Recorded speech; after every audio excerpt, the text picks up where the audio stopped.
Hello everyone and welcome back to my YouTube channel Learning Point.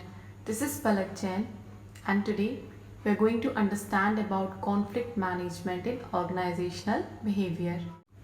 And in conflict management in organizational behavior, you'll understand its definition, sources of conflict and types of conflict in organizational behavior. Now we'll understand definition of conflict.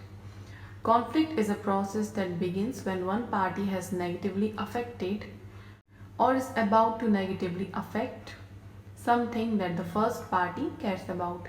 Conflict एक process है और ये कैसे होता है जब to parties होती हैं. फॉर एग्जांपल दो लोग हैं तो जो फर्स्ट पर्सन है उसको क्या लगता है कि जो सेकंड पर्सन है उसको नेगेटिवली अफेक्ट कर रहा है. सो वहाँ से कॉन्फ्लिक्ट स्टार्ट होता है. कॉन्फ्लिक्ट क्या होता है? कोई डिसएग्रीमेंट होता है या डिस्प्यूट होता है और इसमें फर्स्ट पार्टी होती है वो सेकंड पार्टी को नेगेटिवली अफेक्ट करती है. Now will understand types of conflicts in organisational behaviour. So they are intrapersonal conflict, intergroup conflict, inter organisational conflict and interpersonal conflict. We will understand all these types of conflict in detail. First one is intrapersonal conflict. When conflict occurs within an individual, it is called intrapersonal conflict.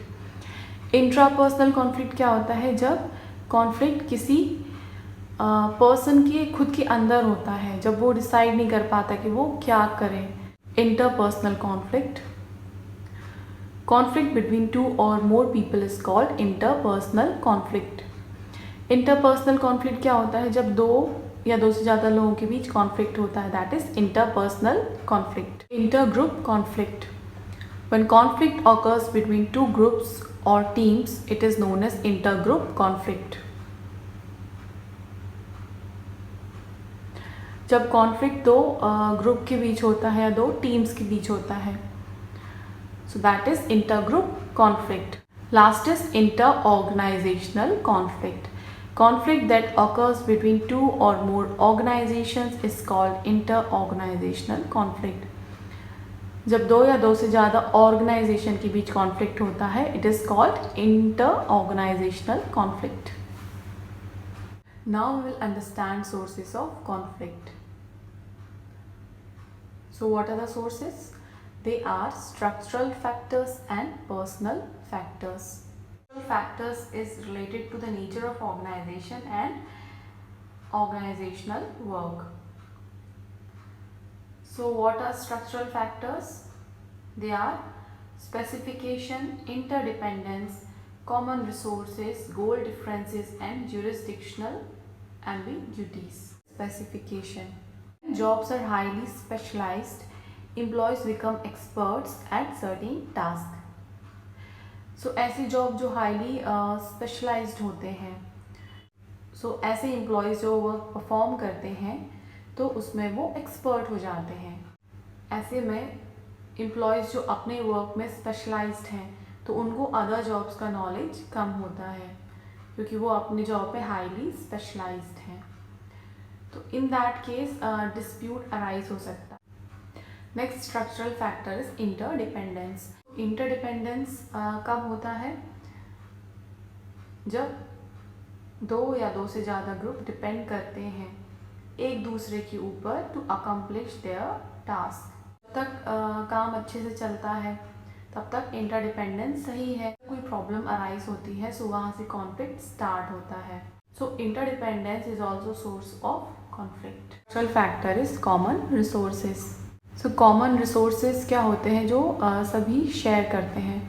For example हमारे organisation में conference room है और एक ही time पर employ चाहते हैं कि वो कॉन्फ्रेंस कंडक्ट करें तो उसमें कॉन्फ्लिक्ट हो सकता है कि मुझे कॉन्फ्रेंस रूम यूज़ करना है और अदर एम्प्लॉय बोलेगा नहीं मुझे कॉन्फ्रेंस रूम यूज़ करना है. सो कॉमन रिसोर्स भी सोर्स ऑफ कॉन्फ्लिक्ट है.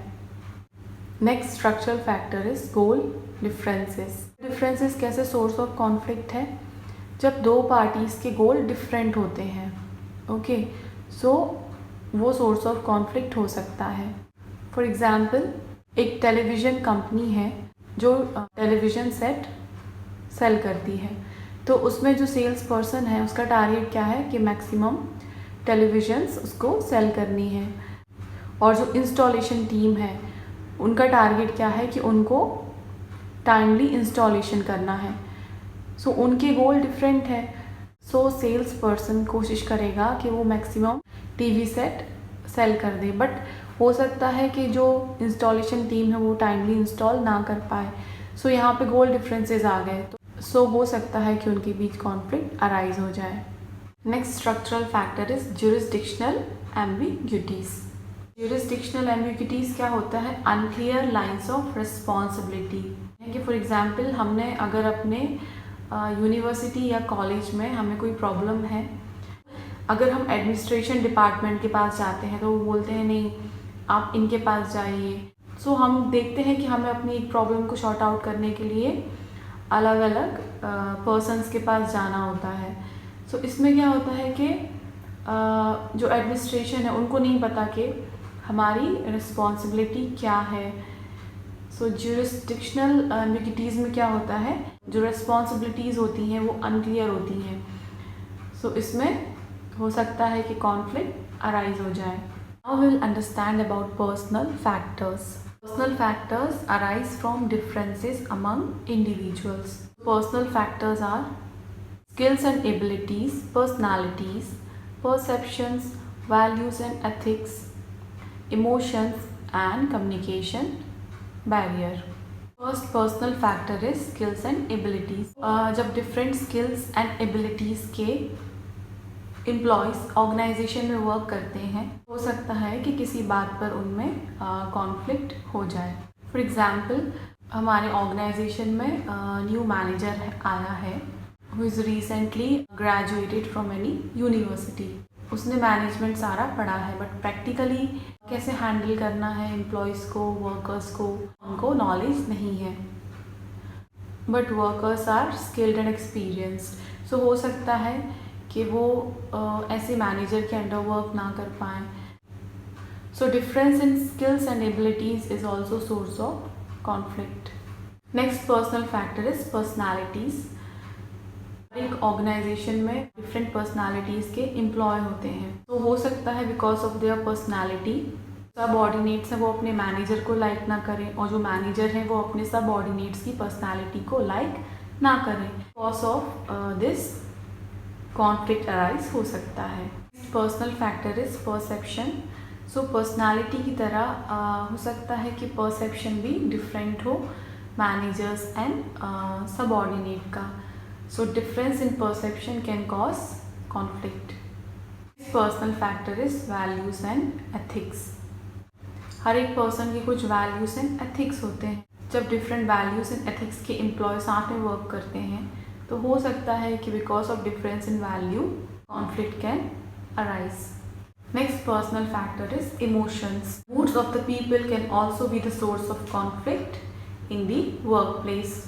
एग्जाम्पल, किसी एम्प्लॉय का अपने घर पर झगड़ा हो गया है, सो उसका मूड अच्छा नहीं है, बट उसका मूड इतना ख़राब है जो अदर एम्प्लॉयज़ हैं तो उनको उसके साथ डील करना बहुत टफ हो रहा है। Emotions, it can also be the source of conflict. Last personal factor is communication barrier. Communication barrier क्या है?